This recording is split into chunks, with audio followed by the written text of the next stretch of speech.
नमस्कार।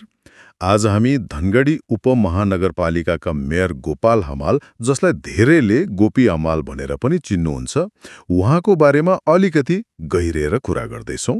उहाँ स्वतन्त्र मेयर हुनुहुन्छ। हो, हामीसँग उहाँको राजनीतिक यात्रा, उहाँले के कुरालाई प्राथमिकता दिनुभएको छ अनि समुदायमा कस्तो प्रभाव पार्नु भएको छ भन्ने बारेमा केही जानकारीहरू छन्।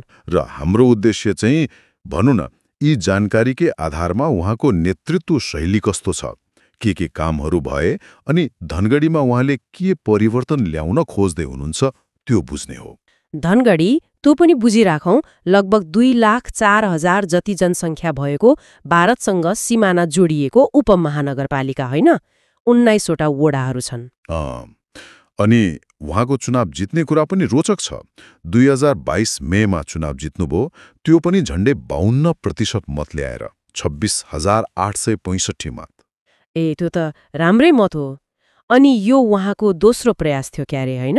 हो, पहिलो पटक 2017मा थोरैले हार्नुभएको थियो, तर यो पटक स्वतन्त्रबाट जित्नुभयो। अनि सबैभन्दा बढी चर्चा भएको कुरा त उहाँले जित्ने बित्तिकै गर्नुभएको घोषणा नि, सरकारी सुविधा तलब केही नलिने भनेर। हो नि, त्यो त निकै ठूलो कुरा हो। सार्वजनिक पदमा बसेर यस्तो घोषणा गर्नुले धेरै अर्थ राख्छ। साँच्चै यसले एउटा बलियो सन्देश दिएको छ। हामीले हेरेका जानकारीहरूमा पनि यो कुरालाई निकै महत्त्व दिएको पाइयो। उहाँको पृष्ठभूमि हेर्दा पहिले विवेकशील साझा पार्टीमा पनि हुनुहुन्थ्यो, होइन? सुदूरपश्चिम संयोजक।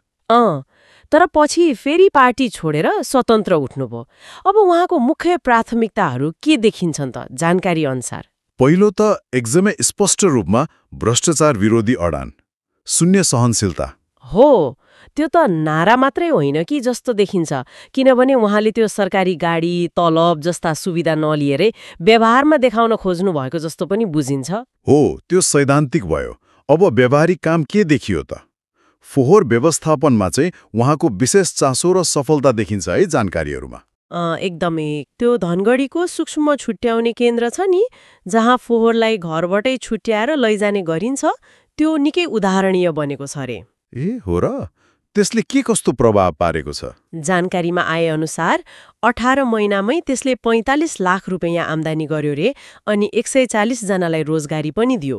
त्यसमा पनि धेरै महिलाहरू हुनुहुन्छ। ओहो, 140 जनालाई रोजगारी? अनि सबैभन्दा महत्त्वपूर्ण कुरा, जम्मा भएको फोहोरको करिब 70% चाहिँ पुनः प्रयोग वा प्रशोधन हुन्छ अरे। त्यो त गजब रहेछ। वातावरणीय हिसाबले मात्र होइन, आर्थिक र सामाजिक रूपले पनि राम्रो। फोहोरलाई स्रोत बनाउने कुरा भयो यो त। हो नि।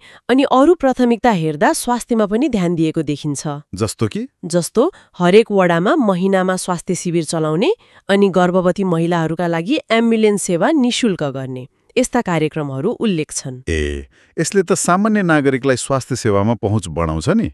हो, त्यही लक्ष्य होला। अनि पूर्वाधारतिर पनि योजनाहरू छन्। पूर्वाधार बिना त सहर चल्दैन। के छन् त त्यतातिर? अब स्मार्ट सडक बत्ती लगाउने, सडकहरू सुधार्ने अनि विद्युतीय गाडी र लोकल यातायातलाई अलि व्यवस्थित गर्ने खालका योजनाहरू छन् भन्ने कुरा छ। सहरलाई अलि आधुनिक बनाउने सोच देखिन्छ। उहाँ मेयर हुनु अघि पनि सामाजिक काममा सक्रिय हुनुहुन्थ्यो भन्ने सुनिन्छ नि। हो, त्यो कुरा पनि जानकारीमा छ। उहाँ पहिलेदेखि नै सामाजिक अभियन्ता अनि व्यवसायी पनि।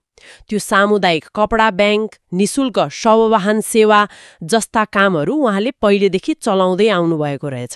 त्यसैले पनि अहिलेको काममा त्यो अनुभव देखिएको होला। पक्कै पनि त्यसको प्रभाव त परिहाल्छ नि।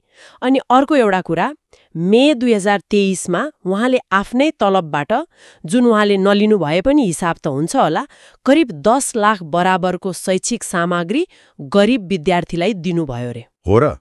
त्यो त झण्डै 7,000 अमेरिकी डलर जति भयो।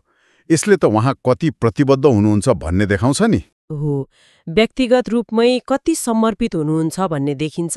अनि युएनडिपी जस्ता संस्थाहरूले पनि उहाँको कामलाई राम्रो भनेका छन् रे, खास गरी स्वास्थ्य, फोहोर व्यवस्थापन अनि भ्रष्टाचार घटाउने प्रयासलाई। तर स्वतन्त्र भएर काम गर्दा चुनौती त पक्कै हुन्छ होला नि। पार्टीहरूसँग मिलेर काम गर्न कतिको गाह्रो हुँदो रहेछ? त्यसको सङ्केत पनि पाइन्छ जानकारीमा। प्रदेश र सङ्घ सरकारसँग त सहकार्य गर्नै पर्यो, तर कहिलेकाहीँ दलहरूबाट आएका प्रतिनिधिहरूसँग एजेन्डा नमिल्ने, अलि असहयोग हुने जस्तो अनुभव उहाँको छ भन्ने देखिन्छ। त्यो त स्वतन्त्रहरूको लागि सामान्य चुनौती नै हो सायद। हुन सक्छ। तैपनि उहाँको जोड चाहिँ दीर्घकालीन परिवर्तनमै देखिन्छ। उहाँले भन्नुभएको छ रे नि, मेरो काम कस्तो भयो भनेर कार्यकालको अन्त्यमा मूल्याङ्कन गर्नुस् भनेर। त्यो भन्नुको मतलब तत्कालको तालीभन्दा पनि दिगो काममा फोकस हो। त्यस्तै बुझिन्छ। परिणाम हेरेरै मूल्याङ्कन होस् भन्ने चाहना। उहाँको जन्म जेठ 16-20-2020 सालको रहेछ। उहाँसँग काम गर्ने उपमेयर चाहिँ एमालेकी कन्दकला कुमारी राणा हुनुहुन्छ। त्यसले पनि कहिलेकाहीँ राजनीतिक समीकरणको कुरा त ल्याउँछ होला। भनेपछि समग्रमा हेर्दा हामीले हेरेको जानकारीले गोपाल हमाललाई कस्तो नेता देखायो त? जानकारीले उहाँलाई एकदमै दृढ, व्यक्तिगत फाइदा नहेर्ने, समुदायका लागि काम गर्ने, भ्रष्टाचारप्रति कडा अनि विशेष गरी फोहोर व्यवस्थापन, स्वास्थ्य, शिक्षा जस्ता कुरामा देखिने नतिजा ल्याउन खोज्ने खालको स्वतन्त्र नेताको रूपमा देखाउँछ। सामाजिक अभियन्ताबाट मेयर बनेको जस्तो छवि हैन त? हो, त्यस्तै। उहाँको त्यो व्यक्तिगत प्रतिबद्धता र पहलहरूमा निकै जोड दिएको छ। अनि त्यहीँनिर एउटा प्रश्न पनि उठ्छ होला। एकदम। के यस्तो व्यक्तिगत पहल र समर्पणमा टिकेको नेतृत्वले ल्याएको परिवर्तन दिगो हुन्छ त? संस्थागत हुन सक्छ कि सक्दैन? कि व्यक्ति गएपछि सबै सकिन्छ? यो चाहिँ अब भविष्यले नै देखाउने कुरा हो, विचार गर्नुपर्ने पक्ष हो। यो महत्त्वपूर्ण प्रश्न हो। आजको लागि यति नै गरौँ। धन्यवाद। धन्यवाद।